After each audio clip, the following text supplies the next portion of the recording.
Les chiffres arrivent. Plus de 3000 frappes à travers l'Iran. 43 navires de guerre détruits. Diminution de 83% des attaques de drones iraniens après la neutralisation des sites de lancement dans le pays. La grande nouvelle, c'est que les États-Unis ont détruit les bunkers secrets de l'Iran, que ce dernier croyait sûrs. Mais cette illusion a été brisée. Les bunkers s'effondrent sur eux-mêmes. Pour cela, les États-Unis ont utilisé des bombes anti-bunkers imparables qui ont effacé les grottes souterraines iraniennes de la carte. La tactique des États-Unis a été simple et efficace. Détruisez les bunkers et vous ruinez la capacité de l'Iran à riposter. En utilisant sa flotte de bombardiers, avec le B-2 Spirit furtif comme vedette, les États-Unis ont détruit les vastes villes de missiles de l'Iran, paralysant ainsi sa capacité à utiliser l'arme la plus puissante de son arsenal pour riposter. Les sites de stockage et de lancement souterrains que l'Iran a mis des années à construire sont finalement devenus une grande faiblesse, comme vous le verrez en continuant à regarder. Avant cela, les propos de l'amiral Brad Cooper, chef du commandement central, montrent combien les frappes américaines sur les bunkers secrets iraniens ont été dévastatrices. Cooper a annoncé le 5 mars que 2 bombardiers américains avaient largué des dizaines de bombes pénétrantes de 2000 livres sur des lanceurs de missiles balistiques enfouis durant la dernière heure. Il a précisé que les États-Unis obéissent aux ordres du président Donald Trump pour détruire toute la capacité de missiles de l'Iran, ajoutant « Le président nous a confié une autre mission, celle de raser ou détruire la base industrielle des missiles balistiques iraniennes. Nous ne faisons pas que frapper ce qu'ils ont ou détruire leur capacité à reconstruire. C'est la destruction systématique de toute une doctrine militaire. » L'Iran pensait que ces énormes stocks de missiles balistiques, que les FDI estiment à environ 2500 au 1er mars, seraient suffisants. L'Iran avait tort. Il perd ses missiles, ses sites de lancement, et selon Cooper, sa capacité de production disparaîtra bientôt. Tout cela est dû aux puissantes bombes anti-bunkers utilisées par les États-Unis pour pénétrer dans les villes de missiles iraniennes et détruire leur utilité pour l'Iran. Examinons cette bombe de plus près. Cooper précise seulement le poids de la bombe et son usage pour pénétrer en profondeur les sites de missiles iraniens et les neutraliser. À partir de ces deux informations, on peut supposer que les bombes en question sont probablement des BLU-109, peut-être lancées sur les bunkers secrets de l'Iran. Après avoir été équipés des munitions d'attaque directe interarmées GBU-31, qui sont des kits de bombes guidés par GPS, transformant des bombes classiques en armes de précision. Cette configuration spécifique permet aux bombardiers américains d'attaquer les bases iraniennes à une distance pouvant aller jusqu'à 24 km, ce qui permet aux bombardiers dépourvus de capacités furtives de larguer leurs charges utiles et de s'échapper, avant que les restes désorganisés de la défense aérienne iranienne n'aient le temps de réagir. Quant à la BLU-109 elle-même, la bombe pèse environ 900 kg comme le dit Cooper, et elle est fabriquée avec une enveloppe en alliage d'acier, spécialement conçue pour permettre à la bombe de pénétrer et de détruire des cibles renforcées. À l'intérieur, si la bombe déclenche sa charge de fragmentation à haute puissance, elle détruit tout et crée un énorme cratère. Pour permettre des attaques de suivi, peut-être en utilisant d'autres BLU-109, ou si la bombe a pénétré suffisamment profondément dès la première fois, d'autres munitions. Cela peut transformer une explosion dévastatrice en destruction totale d'un site de missiles souterrains. Nous savons déjà l'effet de ces bombes. Le 7 février 2025, le Warzone a rapporté l'utilisation d'une ogive BLU-109, fixée sur une GBU-31, qui avait tué le chef du Hezbollah de l'époque, Hassan Nasrallah, ainsi que plusieurs de ses responsables. Israël, auteur de la frappe, avait repéré un bunker souterrain, utilisé par ses dirigeants du Hezbollah, pour coordonner leur lutte contre lui. Une seule BLU-109 pénétrant instantanément à l'impact a suffi à éliminer Nasrallah. Il y avait même une vidéo de la frappe, partagée par le compte X OSINT Defender, qui montre que la bombe a pénétré si efficacement avant d'exploser, que des civils à proximité ont en fait survécu à l'attaque. Les États-Unis ont lancé tant d'attaques sur les bunkers secrets iraniens, qu'ils n'avaient aucune chance de survivre. Comment les États-Unis y sont-ils parvenus à plusieurs reprises ? Les villes de missiles construites par l'Iran présentent une faille majeure qui permet ces frappes à grande échelle. Alors restez avec nous pour découvrir quelle est cette faille. Avant d'y arriver, il vaut la peine d'explorer le concept de ville de missiles, car c'est une idée qui est quelque peu unique à l'Iran, et elle a constitué la colonne vertébrale de la stratégie du pays, visant à saturer un ennemi, avec des frappes de missiles, si le régime iranien venait un jour à être menacé. Le régime iranien adorait ces villes de missiles. Il leur faisait tellement confiance qu'il a proposé une visite vidéo d'une de ces installations, persuadé que personne ne pourrait les atteindre. La Fondation pour la défense des démocraties l'a évoqué en mars 2025, moins d'un an, avant que les États-Unis ne démontrent à l'Iran pourquoi l'excès de confiance envers ces installations secrètes souterraines est une très mauvaise idée. La vidéo publiée par l'Iran était la 4e du genre et montrait comment l'Iran stockait des missiles balistiques de moyenne portée comme le Haj-Qassem et le Ghadr-H, dont la portée avoisine les 1600 km. Des missiles de croisière d'attaque au sol ont été présentés, ainsi que le vaste réseau de tunnels souterrains construit par l'Iran pour transporter et stocker ses importants stocks de missiles. C'était une démonstration de force de la part de l'Iran, une démonstration qui s'est littéralement retournée contre lui. Ce que l'Iran ne semblait jamais réaliser en exhibant ses installations souterraines secrètes au monde, c'est qu'il révélait en réalité la plus grande vulnérabilité de toute sa doctrine militaire. Le Wall Street Journal a indiqué le 5 mars que des décennies de travail ont été consacrées à construire ces bunkers lors de son analyse sur l'échec de l'Iran. Il a suffi d'une semaine de guerre entre l'Iran, les États-Unis et Israël pour montrer que ces bunkers ne sont pas, et n'ont peut-être jamais été, la clé de la victoire espérée par le régime iranien. La situation actuelle le montre. Les services de renseignement israéliens et américains ont aisément localisé ces prétendus bunkers secrets. Il est difficile de dissimuler la construction de routes vers un site étonnamment vide. Les satellites peuvent observer le déplacement de missiles et de personnel vers ou depuis ces bunkers. Ces failles constituaient des défauts en soi, mais pas le défaut fatal que nous révélerons bientôt, car elles ont permis aux ennemis de l'Iran d'observer et d'attendre. Les vulnérabilités ont été repérées, et, le moment venu, des frappes ont été lancées avec une puissance de pénétration si massive que les villes de missiles dont l'Iran était si fier sont devenues presque insignifiantes dans la guerre. Des avions et drones américains et israéliens survolent de nombreuses bases souterraines et frappent les lanceurs de missiles dès leur apparition. Pendant ce temps, des vagues de bombardiers lourds ont largué des munitions sur les sites, ensevelissant apparemment les armes iraniennes sous terre à certains endroits. Le Wall Street Journal rapporte la situation actuelle. Les défenses aériennes iraniennes semblent inexistantes. Les bunkers ont été transformés en pièges mortels. Les bombes anti-bunkers américaines ont réduit en miettes les entrées et sorties. Les Blu 109 de 2000 livres, bien qu'elles ne soient pas assez puissantes pour pénétrer profondément dans les villes de missiles elles-mêmes, se sont révélées largement suffisantes pour effondrer les tunnels menant à ces bunkers souterrains, ainsi que suffisamment puissantes pour détruire les sites de lancement de missiles qui doivent être au moins relativement proches de la surface pour permettre à l'Iran de lancer ses missiles balistiques sur des cibles. L'Iran n'a jamais semblé prendre en compte le fait qu'un bunker souterrain n'est utile que tant qu'il existe des passages secrets pour y entrer et en sortir.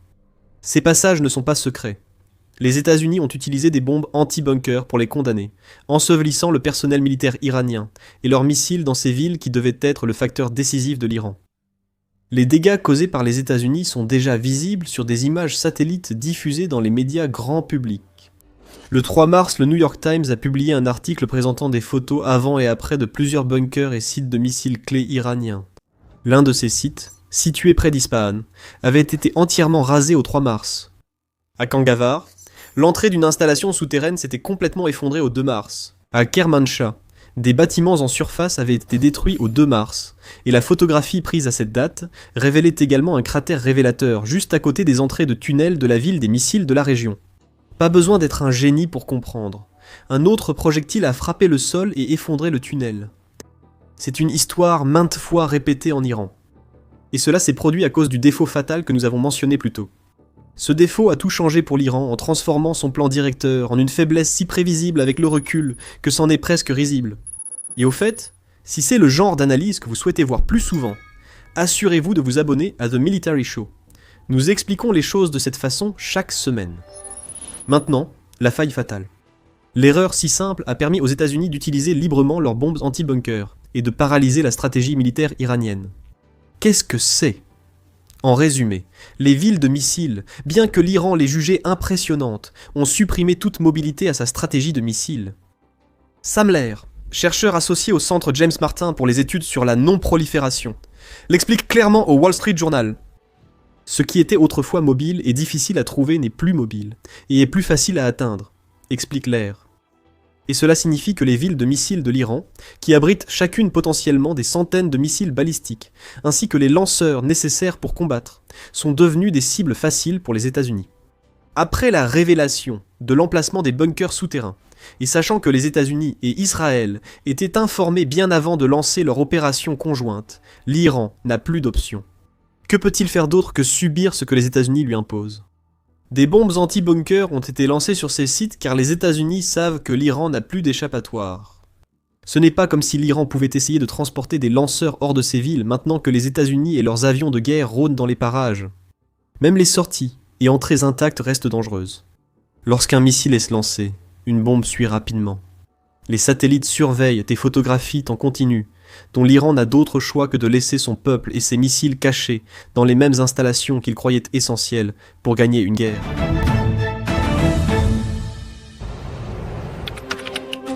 Imaginez Internet comme un champ de bataille, rempli d'unités ennemies cherchant la moindre faiblesse pour s'introduire dans votre quartier général. Dans ce quartier général, vous possédez des informations secrètes et confidentielles à protéger absolument. Imaginez pouvoir brouiller toutes les pistes menant à celui-ci et le rendre invisible. Vous le feriez, non ? Nous aimerions remercier notre sponsor Surfshark, dont le VPN garde vos informations en ligne privée et protégée contre les hackers et les acteurs malveillants. Lorsque vous naviguez sur un réseau public, il est très facile d'accéder directement à vos informations, comme les numéros de carte de crédit, les données confidentielles ou les informations personnelles. Surfshark VPN empêche cela de se produire et protège, ainsi que chiffre vos données personnelles en ligne. En plus de sécuriser votre navigation, Surfshark VPN permet d'accéder à des sites et services de streaming autrement bloqués par des restrictions géographiques. Et vous n'avez besoin d'installer qu'un seul abonnement sur tous vos appareils, sans aucune limite, pour commencer à naviguer en toute sécurité dès aujourd'hui. Allez sur surfshark.com/discount et bénéficiez d'une garantie de 30 jours sans risque ou utilisez le code DISCOUNT lors du paiement pour obtenir 4 mois supplémentaires de Surfshark VPN. Prévoyez de lancer des frappes de saturation depuis ces villes de missiles. Désormais, ses capacités de riposte face aux bombardements constants menés par les États-Unis et Israël sont gravement limitées. Cette faille a permis aux États-Unis d'adopter une stratégie de frappe en vague, selon l'ancien spécialiste des missiles de l'armée américaine, Colin David.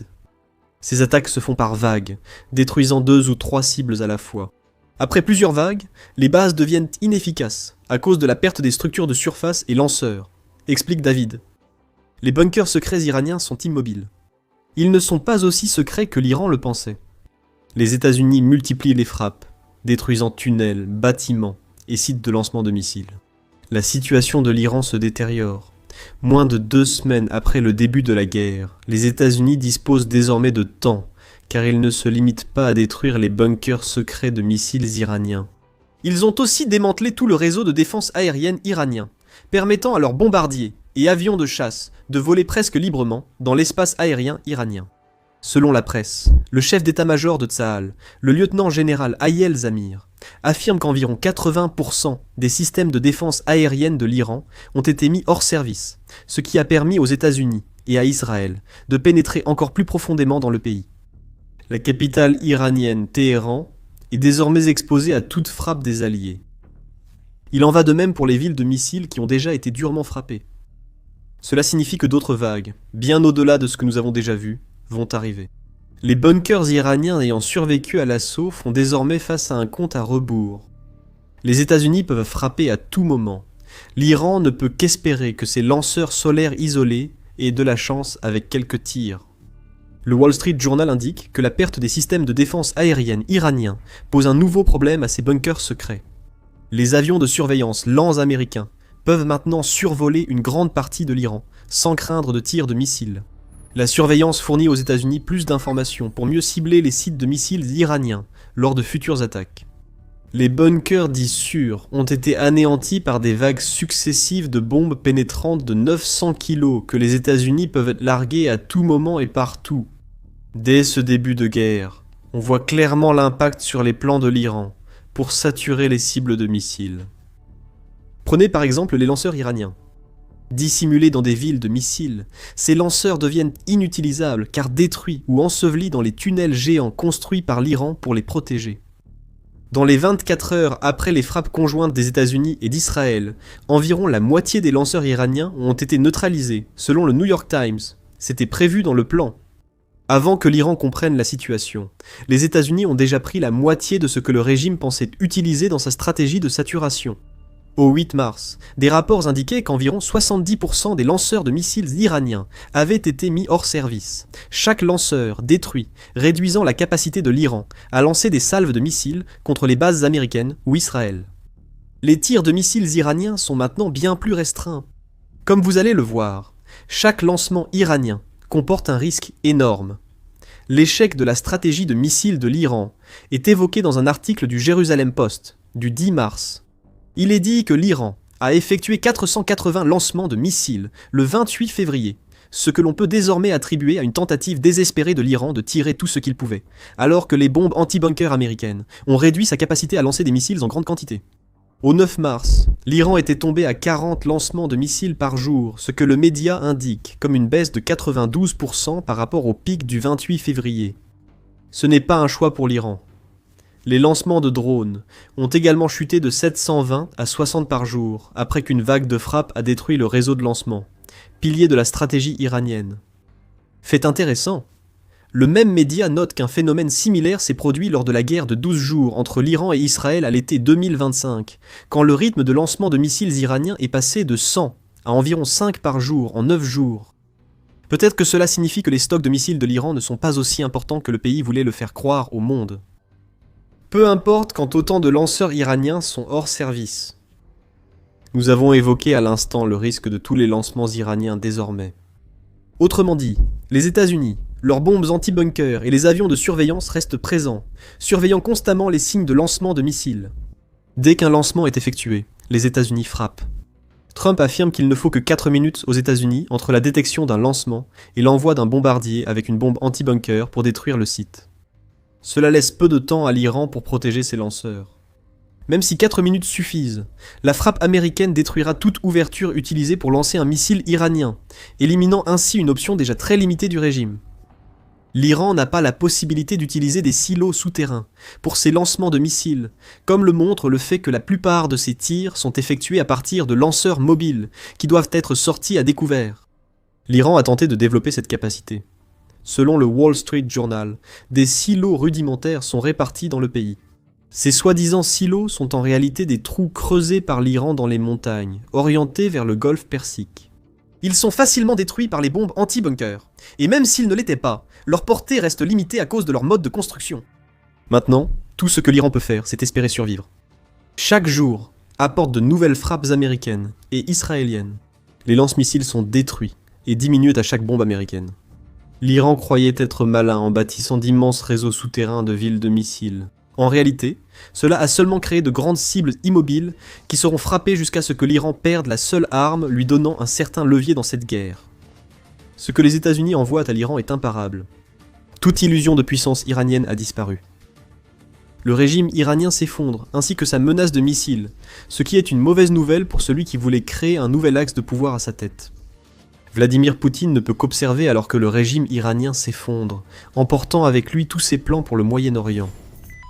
L'arrivée des B-2 américains en Iran lors des premiers instants de l'opération Fureur épique a presque sonné le glas du régime du pays. Des bunkers, bases et sites de lancement de missiles ont été détruits instantanément. Les États-Unis sont allés encore plus loin. Une nouvelle frappe encore plus massive de B-2 a touché l'Iran, permettant aux bombardiers furtifs américains de détruire certaines des plus grandes cibles restantes du pays.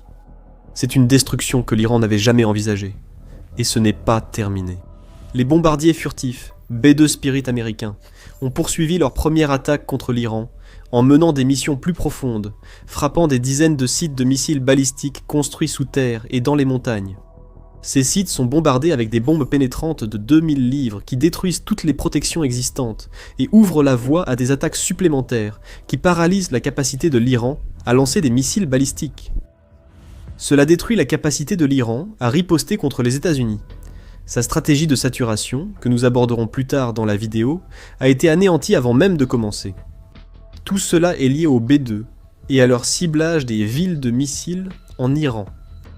Ces villes sont immenses et elles sont au cœur de toute la stratégie de l'Iran. El País en a parlé le 2 mars, notant qu'en 2022, l'Iran possédait un important stock de missiles balistiques, avec 3000 armes qui frappent fort, même si des questions subsistent quant à leur précision. Pour les États-Unis, éliminer ces missiles balistiques de l'équation est essentiel pour leur stratégie en Iran. Pour cela, les États-Unis doivent frapper les villes de missiles. Enfouies profondément sous terre, parfois jusqu'à 500 mètres ou plus de 1640 pieds, ces villes sont d'immenses réseaux où l'Iran stocke ses missiles balistiques et les rampes de lancement nécessaires pour les tirer sur ses ennemis.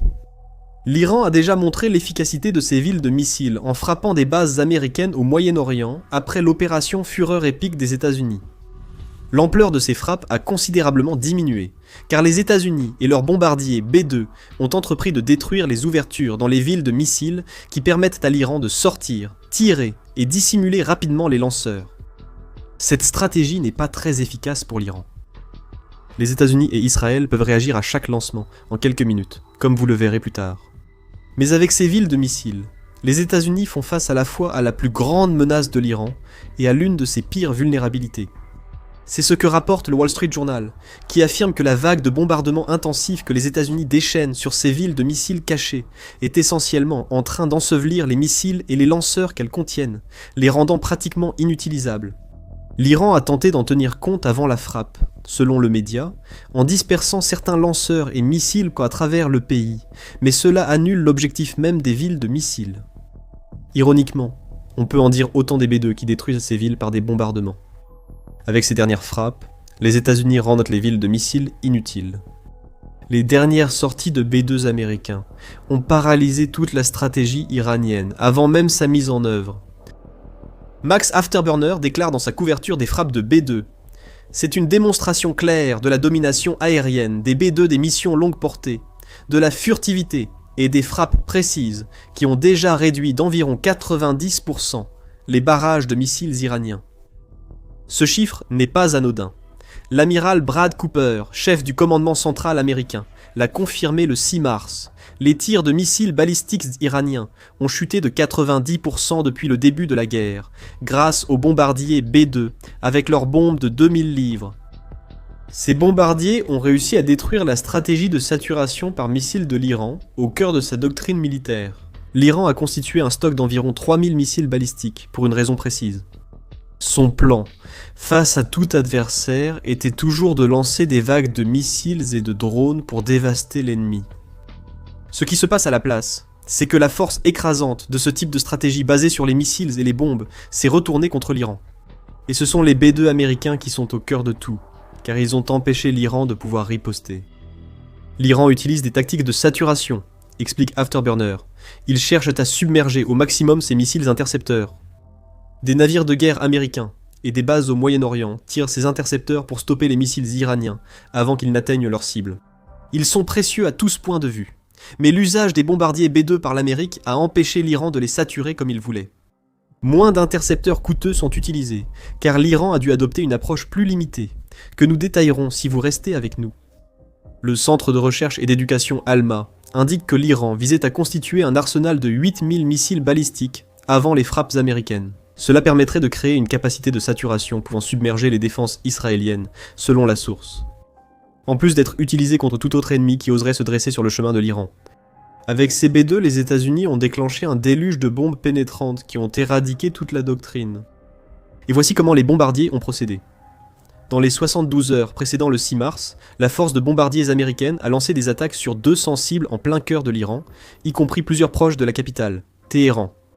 Cette force comprenait d'autres bombardiers, en plus des B-2. Ce sont toutefois les B-2 qui ont largué leurs bombes de 900 kg sur les lanceurs de missiles balistiques les plus enfouis et protégés d'Iran. Les États-Unis ont fait bien plus que lancer des frappes à distance avec des munitions longue portée. Les capacités furtives du B-2 lui ont permis de s'approcher au plus près des cibles que les États-Unis devaient frapper, ce qui a été essentiel dans la dégradation massive des capacités de missiles de l'Iran que nous observons actuellement. Cette dégradation a été rendue possible grâce à la Blu 109. Le pénétrateur de 2000, livre déjà évoqué, fut l'arme principale des bombardiers B-2 lors de cette seconde vague de frappes. La Blu 109 offre exactement ce dont les États-Unis avaient besoin pour atteindre leurs objectifs en Iran, tout en leur permettant de conserver une menace plus importante à utiliser ultérieurement. Degal expose les bases de la bombe, précisant qu'elle était produite par Lockheed Martin et qu'elle est à fort pouvoir explosif. Ogive à fragmentation dotée d'une enveloppe en alliage d'acier, conçue spécifiquement pour percer des cibles renforcées, comme les bunkers qu'utilise l'Iran pour protéger ses lanceurs de missiles. Nous ignorons le nombre de bombes détenues par les États-Unis, mais des gars affirment que 600 ont été vendues aux Émirats arabes unis. Si c'est le cas, il faut supposer que les États-Unis en ont accumulé bien plus pour permettre à leurs B2 d'en lancer des dizaines par frappe sur une même cible. Les B2 auraient sans doute utilisé la variante BLU-109B de l'ogive, une version profilée de la marque 84 avec des capacités de pénétration. Les B2 américains pouvaient également avoir la possibilité de larguer ces puissantes bombes à distance, puisque l'ogive a déjà été utilisée avec des bombes guidées GBU-31, ainsi qu'avec les bombes guidées au laser GBU-24 et GBU-27 entre autres, par le passé. Les États-Unis ont donc doté leur B2 de l'une de leurs armes les plus polyvalentes, en termes de capacité de ciblage pour cette récente série de frappes.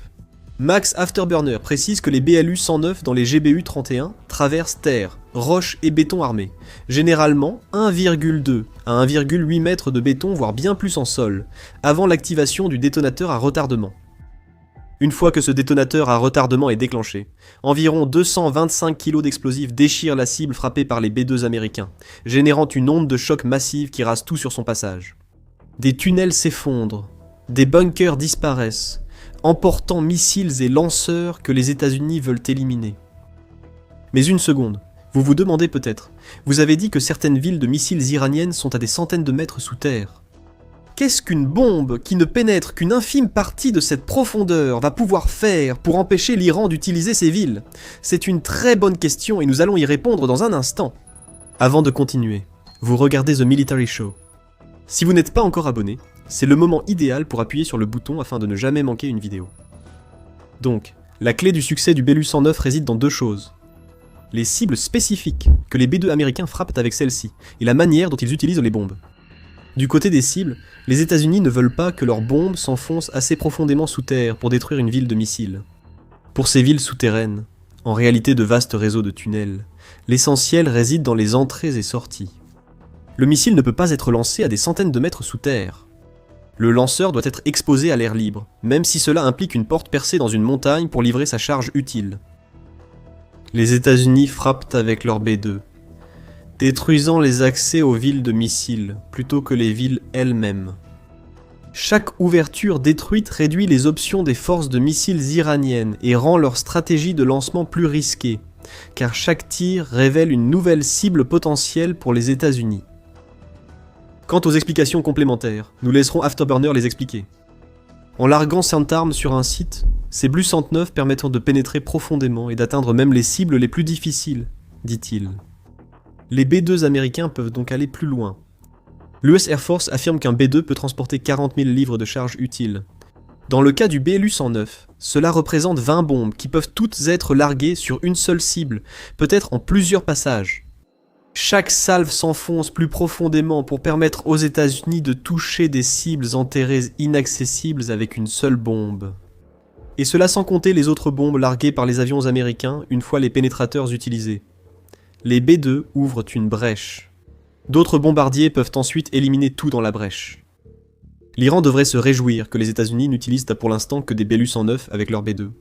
Ça pourrait devenir bien pire, car les États-Unis possèdent des bombes anti-bunker bien plus puissantes.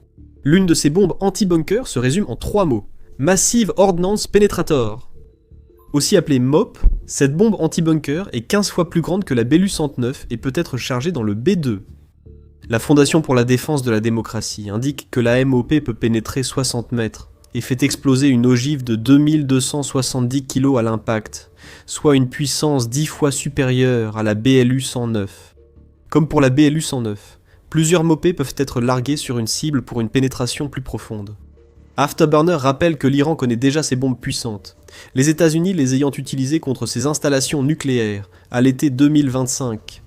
Aussi fou que cela paraisse, les États-Unis tirent actuellement des coups de semonce avec leur B2. Ce sont des coups de semonce qui bouleversent la stratégie de missiles de l'Iran. Mais les États-Unis peuvent frapper encore plus fort, et ils ont l'atout MOP dans leur manche. Passons à la suite. Nous avons évoqué les actions des B2 lors de leur dernière série de frappes, mais nous n'avons fait qu'effleurer ce qu'ils ont accompli. Ce que les États-Unis ont fait ici, et cela se produit chaque fois qu'un avion furtif comme le B2 ou le F-35 est déployé, c'est qu'ils ont préparé le champ de bataille pour ce qu'ils veulent faire ensuite. En d'autres termes, les États-Unis utilisent des bombardiers furtifs comme le B-2 pour intervenir, quelle que soit la situation de la défense aérienne, et détruire des cibles que d'autres bombardiers et chasseurs ne pourraient peut-être pas atteindre. Chaque frappe réduit les capacités de combat de l'Iran, permettant aux appareils non furtifs de pénétrer plus profondément et d'effectuer d'autres attaques. Il s'agit d'une approche en plusieurs couches pour établir la suprématie aérienne, et cela permet aux États-Unis de dicter comment l'Iran opère et ce qu'il peut faire pour se défendre contre eux. C'est particulièrement évident dans l'attitude actuelle de l'Iran concernant les missiles. Il serait faux de dire que les missiles iraniens ont été totalement neutralisés, comme le note Afterburner. L'Iran intensifie aussi ses frappes pour en tirer moins, mais de façon plus stratégique. Cette approche a été illustrée le 8 mars, lorsque le Times of India a signalé une frappe de missiles iranienne contre une base navale américaine à Bahreïn. Le Wall Street Journal rapporte que l'Iran a tenté de frapper les radars soutenant les défenses antimissiles américaines récemment, et Afterburner indique que l'Iran a élargi ses cibles aux raffineries de pétrole et autres sites similaires. L'Iran demeure une menace, mais les B-2 réduisant son niveau de danger. Rappelez-vous qu'il s'agit d'un pays qui a construit toute sa doctrine militaire autour d'une stratégie de saturation par missile, censée lui permettre de submerger ses ennemis. Sans la destruction massive des sites de lancement iraniens par les B-2 américains, et le reste de sa puissance aérienne lors de la première semaine de guerre, l'Iran aurait mené bien plus de frappes, et utilisé beaucoup plus de missiles qu'actuellement. Naturellement, cela entraînerait encore plus de frappes réussies, en particulier à l'intérieur d'Israël, qui est une cible naturelle pour les missiles iraniens. L'Iran doit adopter une stratégie et se limiter à des frappes isolées, car les bombardiers B-2 ont détruit ces sites de missiles, et ceux restants deviennent des cibles dès leur utilisation. Afterburner dit que l'Iran est passé à une stratégie de tir rapide, qui consiste à sortir un lanceur à découvert, à tirer un missile, puis à essayer désespérément de remettre ce lanceur à l'abri, avant que la riposte n'arrive. Nous disons désespérément, car les États-Unis peuvent réagir vite et violemment, dès que le missile apparaît sur leur radar. Trump affirme que les États-Unis ou Israël peuvent frapper un lanceur iranien dans les 4 minutes après son utilisation. Cela ne laisse pas beaucoup de temps à l'Iran pour mettre ce lanceur en sécurité, et cela signifie que chacun de ces lanceurs de missiles peut lui coûter à la fois le lanceur lui-même et l'ouverture qu'il a utilisée pour effectuer le tir. Petit à petit, les capacités restantes de missiles de l'Iran sont neutralisées. De plus, les frappes américaines ciblent désormais la neutralisation des capacités de fabrication de missiles iraniennes, les B-2 permettant des attaques sûres en profondeur dans le pays. Quels que soient les plans que l'Iran avait pour construire plus de missiles, ils ont été mis en pause de force, et cela signifie que chaque lancement qu'il effectue réduit un stock de missiles déjà en diminution. L'Institut juif pour la sécurité nationale de l'Amérique a affirmé le 5 mars que l'Iran avait perdu 75% de ses lanceurs de missiles, ainsi que jusqu'à 52% de ses missiles balistiques à courte portée, et 73% de ses missiles balistiques à moyenne portée. Et cela, c'était avant que la nouvelle ne tombe concernant le dernier déploiement de bombardiers B-2 par l'Amérique le 6 mars. Ici, on assiste à la destruction systématique d'une philosophie de guerre. Chaque frappe en profondeur menée par les B-2 américains isole encore plus de missiles iraniens, en plus de sécuriser les attaques des autres appareils américains. L'Iran devient plus stratégique dans ses frappes, parce qu'il y est contraint, et chacune de ces frappes comporte un énorme risque de représailles américaines. Et en parlant de représailles, Afterburner dit que tout cela signifie que les États-Unis affamaient la machine de représailles iranienne. L'Iran lance encore des missiles, mais il en aurait lancé bien plus si ses lanceurs et sites de missiles n'avaient pas été neutralisés par les B-2 et leurs bombes pénétrantes de précision. Et cela va empirer. En plus de cibler la production de missiles iraniennes, les États-Unis et Israël élargissent leurs propres opérations. Les installations pétrolières iraniennes sont ciblées après la neutralisation de la majorité de ses capacités militaires. Le 8 mars, Al Jazeera a signalé d'importants incendies causés par des frappes sur 4 sites de stockage pétrolier et un centre de transfert à Téhéran et Al-Boz. Après avoir neutralisé les capacités de lancement de missiles de l'Iran, avec ses B-2 lors de la deuxième phase de frappe, les États-Unis entament la troisième phase, éliminer le carburant essentiel à la machine de guerre iranienne. C'est encore une destruction systématique. L'Iran ne peut rien faire, les B-2 l'en empêchent. Et toujours, à l'horizon, plane la perspective de nouveaux B-2, arrivant pour effectuer leurs frappes chirurgicales sur les cibles les plus précieuses qui restent en Iran. La guerre contre l'Iran entamant sa deuxième semaine, on apprend que le Royaume-Uni autorise enfin les États-Unis à utiliser ses bases, notamment la RAF Fairford et Diego Garcia dans l'océan Indien. Pourquoi est-ce important ? Des bombardiers B-1B sont déjà arrivés à la RAF Fairford, et il est probable que des B-2 et B-52 suivent. Avec Diego Garcia en jeu, ces bombardiers ont désormais une base proche de l'Iran pour se ravitailler et recharger leurs armes. L'Iran a été frappé par des B-2, effectuant plus de 30 heures d'aller-retour pour atteindre leur cible. Bientôt, ce temps sera nettement réduit, permettant des frappes de B-2 beaucoup plus rapides contre l'Iran. Les défenses aériennes paralysées de l'Iran seront impuissantes face aux frappes des bombardiers B-2 et la force aérienne du pays ne pourra pas aider. Déjà bien plus faible que l'US Air Force, la force aérienne iranienne est paralysée, et les rares appareils restants risquent d'affronter le missile américain, qui a révolutionné le combat aérien. Cette élimination n'aurait pas dû être possible. Les États-Unis viennent d'accomplir quelque chose avec leur lanceur HIMARS, que ces armes ne sont pas censées pouvoir faire, et la marine iranienne a subi toute la force de cette frappe historique. C'est un signal adressé à l'Iran, ainsi qu'au reste du monde, que l'armée américaine est capable de faire quelque chose qu'aucune autre armée n'a jamais fait auparavant. Nous venons de voir les États-Unis couler des navires iraniens, avec des missiles balistiques lancés depuis un dispositif censé viser uniquement des cibles fixes. Et cela pourrait changer à jamais la façon dont les États-Unis mènent les batailles navales. The War Zone, ou TWZ, a donné les détails, rapportant le 10 mars que les États-Unis utilisaient leur système d'artillerie à haute mobilité, ainsi que des missiles ATACMS à longue portée, contre l'Iran. Cela n'est pas digne d'intérêt. Le HIMARS est un choix naturel contre l'Iran, car le régime a de nombreuses cibles fixes que les États-Unis peuvent frapper. L'ATACMS est un bon choix pour ces cibles, c'est donc logique. Mais nous vous avons dit qu'il y a une avancée historique en jeu, et cela est principalement dû à un autre type de missile que l'HIMARS tire sur l'Iran, le missile de frappe de précision, ou PRISM. Ce nouveau missile a été utilisé pour la première fois contre l'Iran, suscitant des questions sur une possible variante anti-navire développée par les États-Unis. Pourquoi ? Nous l'expliquerons en abordant la frappe historique de l'Amérique. Mais d'abord, découvrons le PRISM, et pourquoi il pourrait être le missile qui a permis aux États-Unis de réaliser l'impossible. Développé par Lockheed Martin, le PRISM s'était décrit comme la nouvelle génération de systèmes d'armes de frappe de précision surface-surface. Cela vous montre qu'il s'agit d'un missile balistique à courte portée, non destiné aux cibles navales. Arrivant 2 par pod, et pouvant être lancé par le HIMARS, le PRISM a une portée qui varie entre 60 et 499 km, soit entre 37,2 et 310 miles, et il délivre une munition insensible ou une charge énergétique IM. C'est remarquable pour la simple raison que les charges IM sont spécialement conçues pour la sécurité, car elles sont créées pour garantir qu'aucun stimulus externe autre que celui fourni par le missile lui-même ne puisse provoquer l'explosion de la charge. C'est du moins le concept.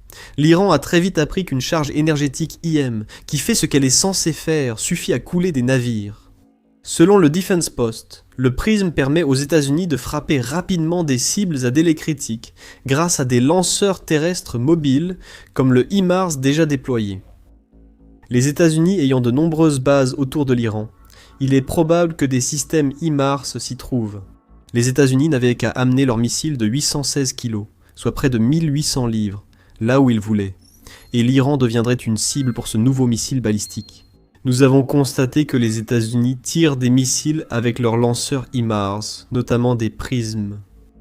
Le commandement central des États-Unis a publié une vidéo sur X montrant des lancements de PRISM depuis un lieu non divulgué.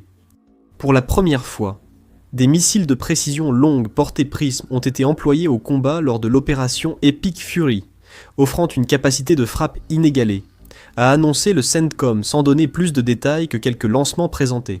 Un autre compte X, observateur du renseignement égyptien, a fourni plus d'informations avec une vidéo montrant un lancement de PRISM à Bahreïn, révélant au moins un site de tir utilisé par les États-Unis. Bahreïn se trouve justement à portée de frappe du territoire iranien. Peut-être plus important encore, tout missile tiré depuis la base américaine dans ce pays devrait traverser le golfe Persique. Nous avons vu qu'il est possible qu'aucune traversée n'ait eu lieu. Les États-Unis ont visé un navire, pas le territoire iranien, avec leur nouveau missile balistique.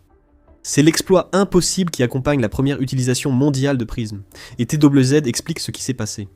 Le média a voulu clarifier les propos du président des chefs d'état-major interarmés de l'US Air Force, Dan Kane, sur les 10 premiers jours de l'opération Epic. furie a vu les États-Unis couler 50 navires iraniens grâce à l'artillerie, aux chasseurs, bombardiers et missiles tirés depuis la mer. C'est l'artillerie qui devrait attirer l'attention ici. TWZ a interrogé un responsable américain anonyme, qui a expliqué que l'artillerie mentionnait l'utilisation des HIMARS contre les navires de la marine iranienne. Ce n'est pas possible, les HIMARS ne sont pas faits pour ça. En tout cas, les ATACMS tirés des HIMARS ne sont pas censés agir ainsi, selon TWZ.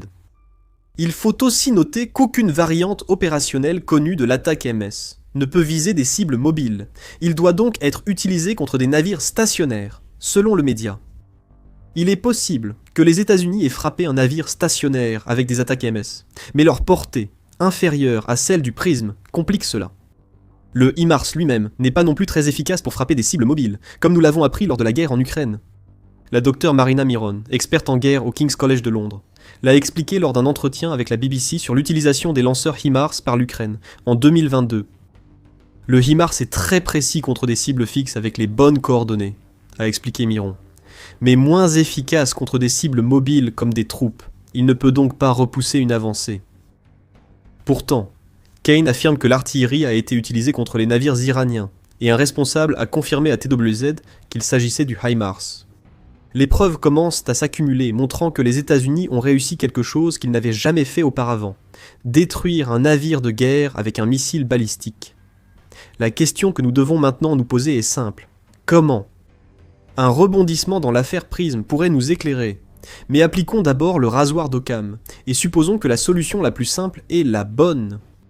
La raison la plus simple de la destruction d'un navire par missile balistique par les Américains serait l'utilisation du HIMARS, probablement avec la version standard du Prism pour frapper un navire à quai. Les États-Unis ont certainement déjà adopté cette approche auparavant. Le 2 mars, TWZ a indiqué que les États-Unis avaient frappé une importante base navale iranienne sur le détroit d'Ormuz, l'incendiant et détruisant au moins une frégate iranienne. Quelques jours plus tôt, le même média avait rapporté une autre frappe américaine contre la frégate iranienne de classe allemande à quai, qui selon des images satellites, était en train de brûler à Konarak, dans le sud-est de l'Iran, sur le golfe d'Oman. Aucune confirmation n'existe sur l'origine des frappes sur ces navires, qui pourraient avoir été touchés par l'aviation américaine plutôt que l'artillerie évoquée par Kane. La portée est en cause. Bahreïn étant le seul lieu où des tirs de HIMARS et de prismes ont été confirmés, il peut servir d'exemple. La plus courte distance entre Bahreïn et l'Iran à travers le golfe Persique est d'environ 120 miles, explique TWZ. L'ATACMS et le prisme couvrent cette distance, mais seule une faible partie de l'Iran reste accessible à ces missiles.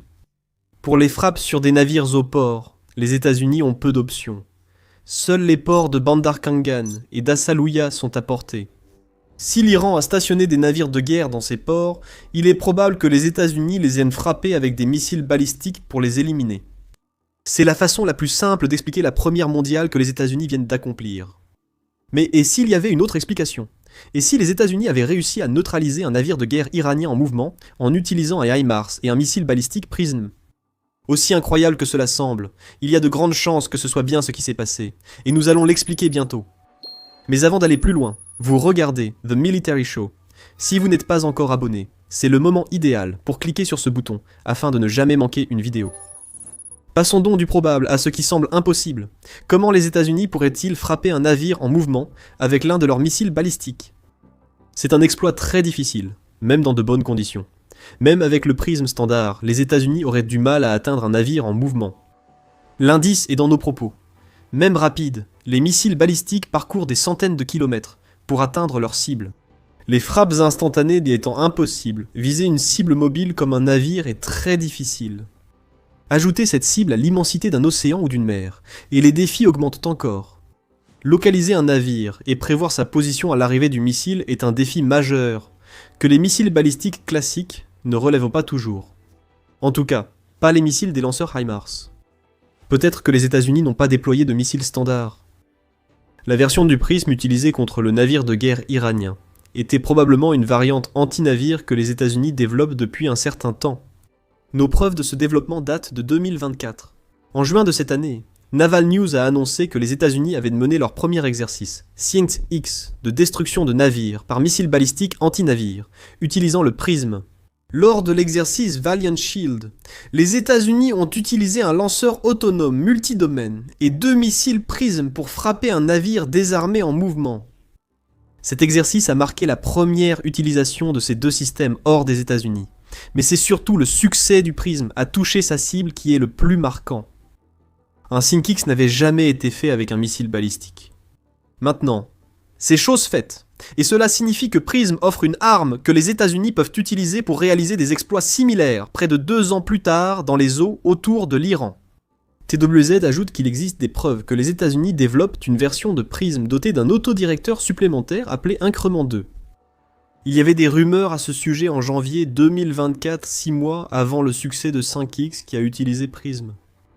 Les États-Unis avaient salué la conclusion du projet qui a permis la création de Prism Increment 2 en 2023. Avait rapporté TWZ à l'époque, et ils étaient en train de transformer un projet de recherche réussi en la mise en œuvre de cette nouvelle technologie.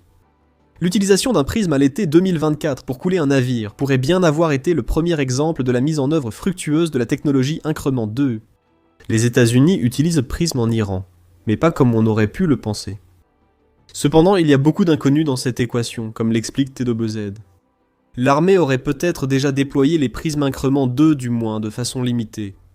L'armée a annoncé avoir débuté les premiers essais en vol du nouveau système de guidage en 2023. On ignore aussi si les missiles Increment sont facilement convertibles en Increment 2, selon la source, qui précise qu'il est probable que les États-Unis aient tiré la version Increment 1 du Prism sur un navire à l'arrêt. Cependant, il y a une chose dont nous sommes certains. Les États-Unis ont réussi au moins une frappe contre un navire iranien en utilisant le HIMARS, et cette frappe a très probablement été réalisée avec un missile balistique. Que le navire ait été en mouvement ou non importe peu, car il s'agit tout de même d'une frappe inédite dans le monde pour les États-Unis, et cela montre à l'Iran que l'Amérique dispose de plus d'options pour détruire ses navires de guerre que quiconque ne l'aurait jamais imaginé. Et cela nous amène aux raisons pour lesquelles cette frappe est importante. Au-delà du fait que les États-Unis ont réussi quelque chose qu'ils n'avaient jamais fait auparavant, ce que nous détaillerons plus tard, cette frappe signifie que les États-Unis ont fait un pas de plus vers la neutralisation de la marine iranienne. C'est un objectif majeur des débuts de l'opération Fureur épique, non parce que la marine iranienne menace la puissance navale américaine dans le golfe Persique, mais parce que le moyen de pression de l'Iran est son contrôle du détroit d'Ormuz. Cette étroite voie navigable se trouve au sud de l'Iran, et environ 20% du pétrole et du gaz transportés par voie maritime dans le monde y transitent chaque année. Pour le pétrole uniquement, cela représente 20 millions de barils par jour, rapporte le Guardian, ajoutant que le détroit d'Ormuz est également la route commerciale la plus importante pour les méthaniers transportant du gaz naturel liquéfié. Pire encore, ce détroit en particulier ne peut pas être contourné facilement, contrairement à d'autres voies navigables majeures comme le détroit de Malacca, ce qui signifie qu'il constitue un point d'étranglement pour une énorme quantité de pétrole et de gaz dans le monde, d'où l'influence de l'Iran. Cette influence dépend d'une marine opérationnelle dont les États-Unis tentent actuellement de priver l'Iran. Kane a déclaré que les États-Unis ont détruit environ 50 unités navales iraniennes, dont le navire probablement touché par leurs missiles balistiques. Cependant, comme le souligne le New York Times, une complication vient du fait que le régime iranien a techniquement 2 marines. La marine de la République islamique d'Iran est similaire à celle d'autres pays, avec des navires de guerre conventionnels, selon le média. Il existe aussi une seconde marine, gérée par le corps des gardiens de la révolution islamique, qui utilise de petits bateaux rapides pour patrouiller des voies comme le détroit d'Ormuz, et permettre à l'Iran de mener des attaques rapides, dissuadant l'utilisation du détroit. C'est ce que les États-Unis tentent de gérer actuellement. Toute frappe sur un navire iranien, peu importe sa marine, constitue une victoire clé pour sécuriser le passage du pétrole et du gaz par le détroit d'Ormuz. Le transit ouvert à travers le détroit n'a pas encore été rétabli. Actuellement, des experts comme David Roche de Quantum Strategies prévoient la réouverture totale du détroit fin mars. Mais à chaque frappe réussie sur un navire iranien, cette échéance paraît un peu plus réalisable. Les États-Unis ont aussi attaqué des navires iraniens posant des mines dans le détroit, détruisant ainsi 16 navires. Des dragueurs de mines seront déployés si ces navires ont réussi. Il s'agit ici d'un bras de fer autour du détroit d'Ormuz.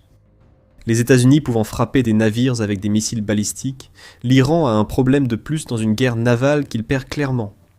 Revenons sur la raison pour laquelle l'utilisation d'un missile balistique par les États-Unis pour détruire un navire est si importante globalement. Comme l'indique TWZ, l'armée américaine tente depuis un moment de rattraper son retard sur les missiles balistiques anti-navires. La Chine a investi massivement dans ce domaine, ce qui a conduit au développement d'armes comme le KD-21, qui est un missile balistique lancé depuis les airs et qui pourrait théoriquement frapper des navires. Cependant, Le mot-clé est à théoriquement. La Chine n'a pas participé à une guerre majeure depuis des décennies, et son armée modernisée reste largement non testée. Les États-Unis, avec leurs frappes de missiles balistiques anti-navires, ont totalement éliminé la théorie et la conjecture. L'Amérique a montré qu'elle dispose d'un prisme pouvant atteindre des navires. Que ce soit à quai ou en mer, le fait que cela se soit produit lors d'un combat réel a permis aux États-Unis de devenir leader mondial dans ce domaine, car ils sont les seuls à avoir effectué ce type de frappe. C'est un signal, non seulement à l'Iran, mais comme l'explique TWZ, à tout autre pays, qui pourrait se retrouver en conflit avec les États-Unis à l'avenir. Le prisme est souvent décrit comme une capacité clé face à un possible affrontement majeur avec la Chine dans le Pacifique. En raison de sa portée supérieure à l'ATACMS, indique la source, cette capacité sera précieuse pour frapper des cibles terrestres et maritimes. Tout cela signifie que Prism n'est pas seulement opérationnel, mais qu'il a également subi ses premiers véritables tests au combat, et il les réussit tous haut la main. Il est presque certain que les États-Unis ont tiré ces nouveaux missiles balistiques sur des cibles situées sur le territoire iranien. Si TWZ a raison sur la signification des propos de Kane concernant la neutralisation par les États-Unis d'actifs navals iraniens grâce à l'artillerie, Prism constitue alors une menace plus grande pour des pays comme la Chine et la Russie. Les États-Unis peuvent détruire des navires avec des missiles balistiques. Cela donne à l'Amérique une capacité potentiellement cruciale, en Iran comme lors de futurs conflits. La Chine devrait s'inquiéter de cette nouvelle capacité, notamment pour ses porte-avions dans lesquels elle a beaucoup investi. Le porte-avions de classe Fujian, présenté comme un progrès, pourrait pourtant être détruit par un navire de guerre américain des années 1970, sans mentionner les missiles balistiques que les États-Unis peuvent maintenant lancer contre lui. L'Iran vient d'utiliser le seul levier dont il dispose. Le contrôle du détroit d'Ormuz a toujours été l'atout maître du régime iranien. Il vient de jouer cette carte de façon dévastatrice. Ce qu'a fait l'Iran est impardonnable. 3 grands navires ont été attaqués. Mais l'Iran a fait une énorme erreur. La vengeance américaine face à l'arrogance de l'Iran à Ormuz a été immédiate et brutale. Abordons d'abord les frappes de l'Iran, puis la vengeance.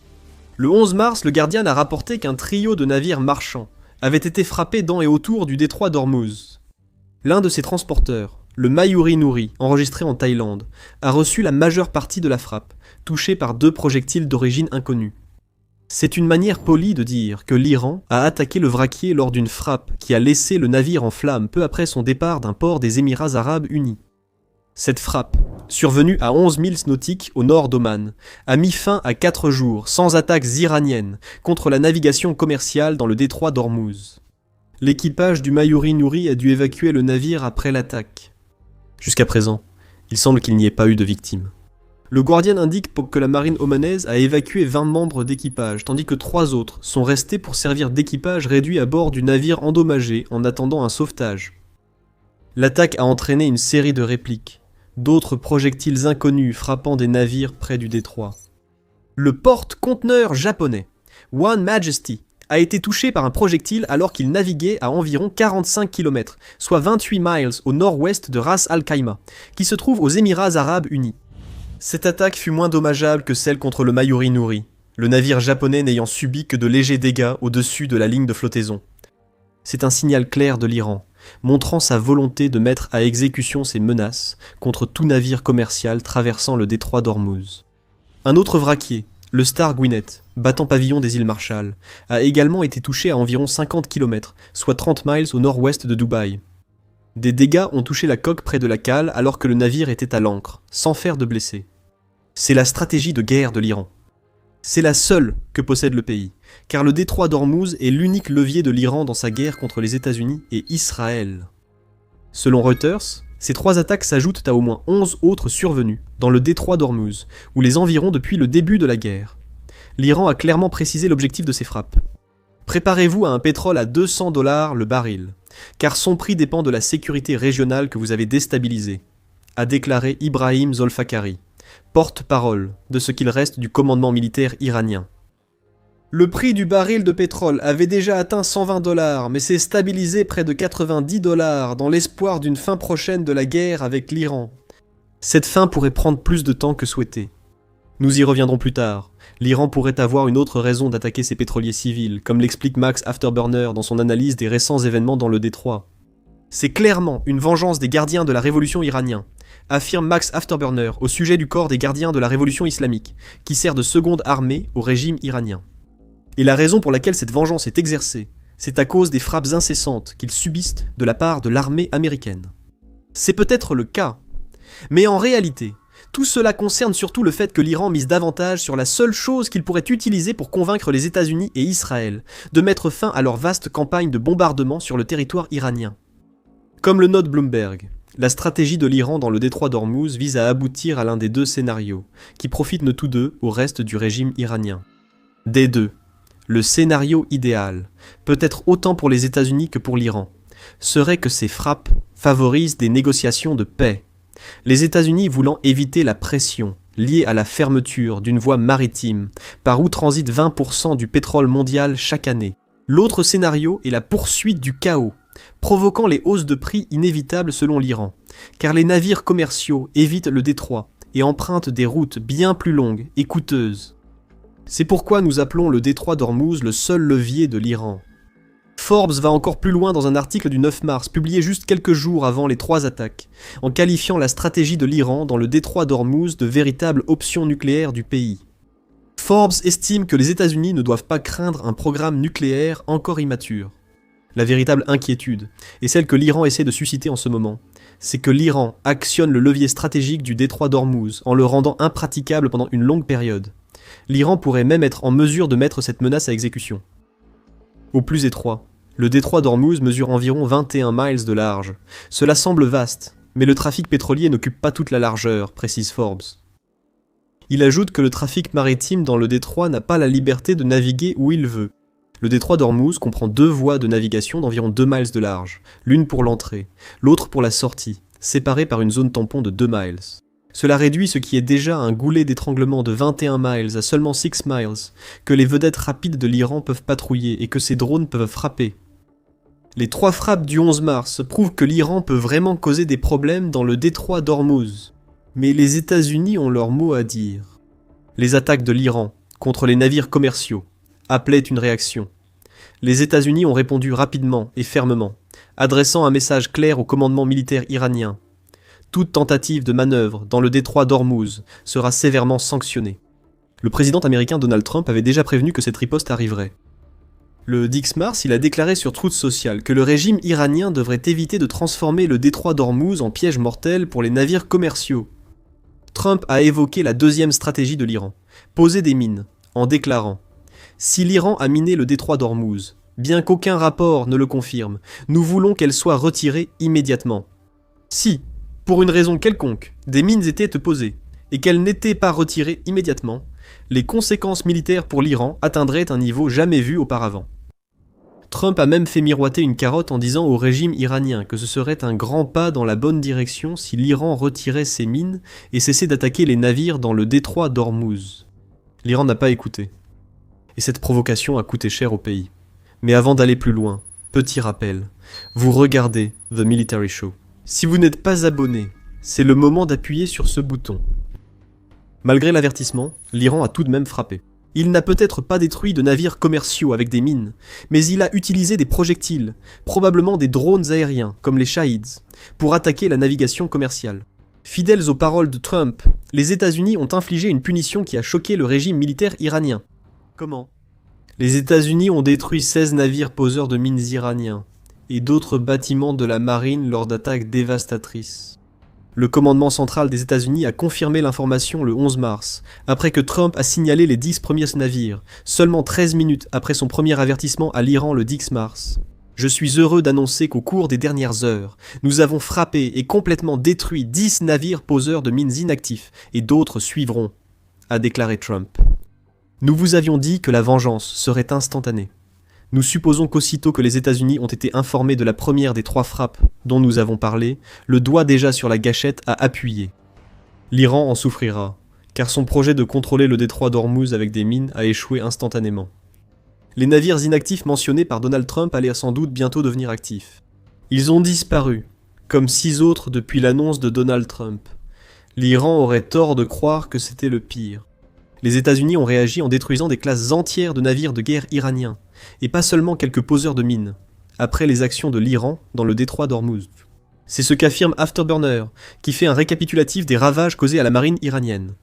Il publie des images du commandement central américain montrant que le 10 mars, les États-Unis ont lancé des frappes massives presque toutes les heures, dans divers endroits et directions en Iran. Parmi les pertes causées par ces frappes massives et dévastatrices, figuraient les 4 dernières corvettes de la classe Shahid Soleimani que l'Iran possédait dans sa flotte, ce qui signifie qu'une classe entière de navires de guerre a été rayée de la carte. Les États-Unis cherchent à être imprévisibles, dynamiques et décisifs avec ces frappes. Et cela fonctionne. L'Iran n'a aucune réponse. Du moins, la plupart de ces navires de guerre ne peuvent pas rivaliser avec la puissance de feu supérieure des États-Unis. Même sous le choc des frappes américaines, l'Iran garde des options dans le détroit d'Ormuz qu'il tentera d'utiliser. Restez avec nous, nous révélerons ces options dans quelques minutes. Mais avant, explorons l'ampleur des frappes américaines depuis le début de la guerre. Après la riposte brutale des Américains aux attaques iraniennes dans le détroit d'Ormuz, les chiffres ont commencé à tomber. Les États-Unis affirment désormais avoir frappé plus de 5500 cibles depuis le début de l'opération Epic Fury, à la fin du mois de février, dont plus de 60 étaient des navires de guerre iraniens. Une petite clarification s'impose ici. Lorsque les États-Unis disent avoir frappé plus de 5500 cibles, cela ne signifie pas qu'ils ont lancé 5500 bombes et missiles.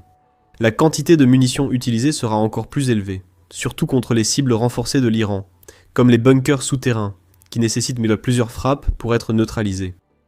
Ce que nous voyons ici, c'est une quantité écrasante de frappes de précision menées par les États-Unis, et des centaines de ces frappes ont été ajoutées à la liste après que le régime iranien n'a pas tenu compte de l'avertissement de Trump concernant le détroit d'Ormuz.